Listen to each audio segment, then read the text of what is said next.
राम राम दोस्तों, मेरी दास्तान चैनल में आप सभी का स्वागत है।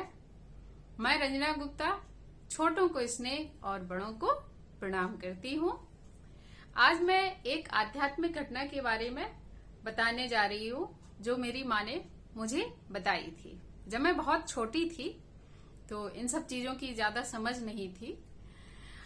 ये घटना अब उनके गांव की है या कहीं आसपास की, ये मुझे मालूम नहीं है। मेरी माँ, जिनको कि हम अम्मा बोलते थे, गरोठा की हैं। गरोठा की थी, अब तो इस दुनिया में नहीं है। ये झांसी मऊ के पास पड़ता है और तो शायद उन्हीं के यहाँ की हो या किसी और गांव शहर की हो, ये मुझे क्लियर पता नहीं है, याद नहीं है। तो उन्होंने बताया था कि उनके मतलब एक मंदिर था, सीताराम जी का मंदिर था। तो उसमें से क्या हुआ कि बहुत काफी पुराना मंदिर था। तो सीता जी की मूर्ति खंडित हो गई। एक बार उनका एक हाथ टूट गया था। मुझे इतना क्लियर याद है कि माँ ने बताया था उनका एक हाथ टूट गया था। तो खंडित मूर्तियां मंदिर में रखी नहीं जाती हैं। तो उनके विसर्जन की तैयारी हुई और नई मूर्ति लाने के लिए, उनकी नई मूर्ति की स्थापना, सीता जी की स्थापना करने के लिए उसकी तैयारी हुई।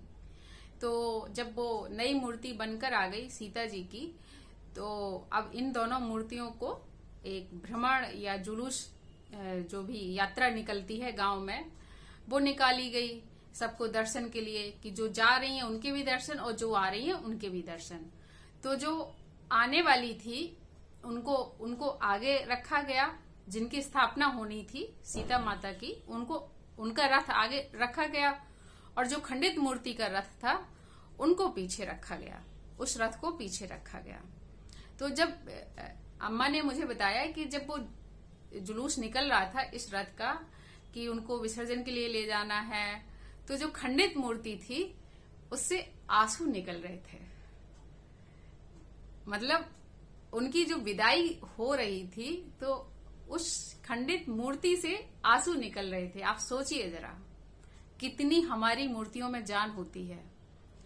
और मतलब उनको देख के जो भी दर्शन करने वाले लोग होंगे या जो गांव के लोग होंगे, उनको सभी लोग रोए।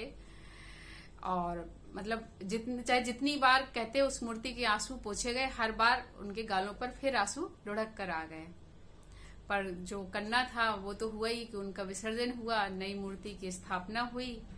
तो आप समझ सकते हैं कि हमारी संस्कृति या हमारा धर्म कितना मतलब उन्नत, की मतलब लोग कहते हैं पत्थरों में जान नहीं होती है, पत्थरों में इस तरीके की भी जान होती है।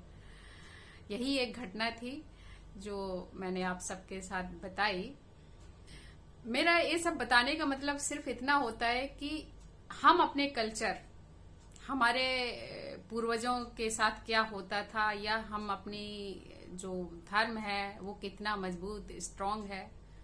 अगर कोई घटना याद है लोगों को तो मुझे लगता है शेयर करना चाहिए।